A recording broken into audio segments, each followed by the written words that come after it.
400 years, it's kept watch over sailors. Built in 1611 by the architect-engineer Louis de Foix, Le Cordouan stands 68 meters high with a light that shines for almost 40 kilometers.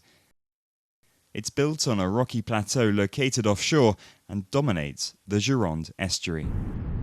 Il y a toujours ce qu'on appelle une tour à feu durant tout le Moyen Âge. There had always been a fire tower here in the Middle Ages, but in the late 16th century, Kings Henry III and Henry IV decided to build a monumental lighthouse at this spot.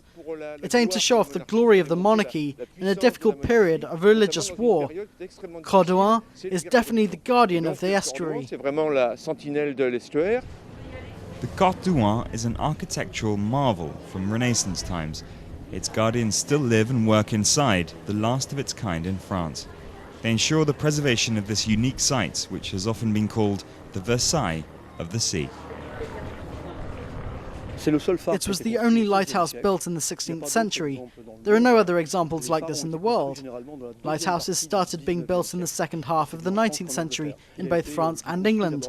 It was built like a house. You could say there's an element of the Loire castles in its construction. It's this architecture that makes it a historical monument. It's as much a palace as it is a lighthouse. Being in the oldest lighthouse in the world is amazing. As for the rooms, on the first floor, there's a royal apartment. On the second is a chapel. After that, a new bit's put on after the revolution. There it seems to move on from being an ornament to becoming functional. It's interesting to see the opposing styles.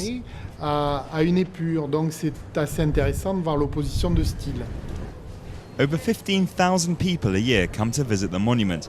In 1862, it was one of the first buildings in France to be officially classed of historical interest, alongside the Notre Dame Cathedral in Paris.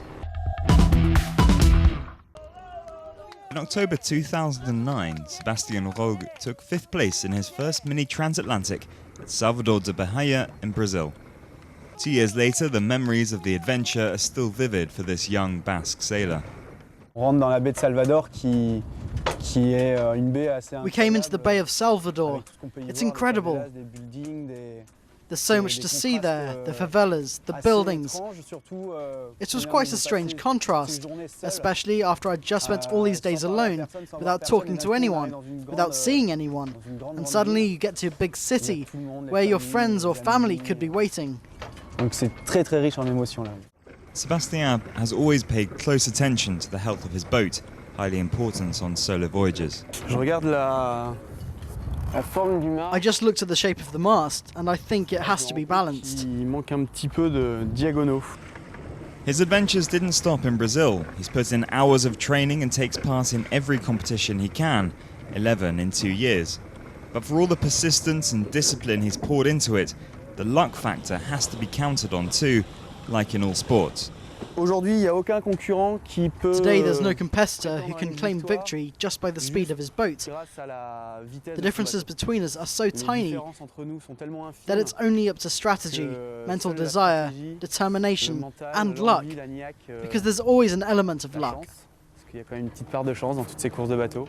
Il y a du travail, il y a de la volonté, une volonté farouche quand on voit. When you see Sébastien in action, you recognize there's hard work there and a strong will, making fine adjustments on his boat, training.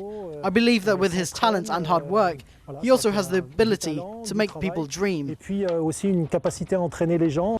Following the rich experience of his first mini transatlantic, Sébastien is now looking for a definitive victory, either in a transatlantic or in one of the 33 solo races he's entered.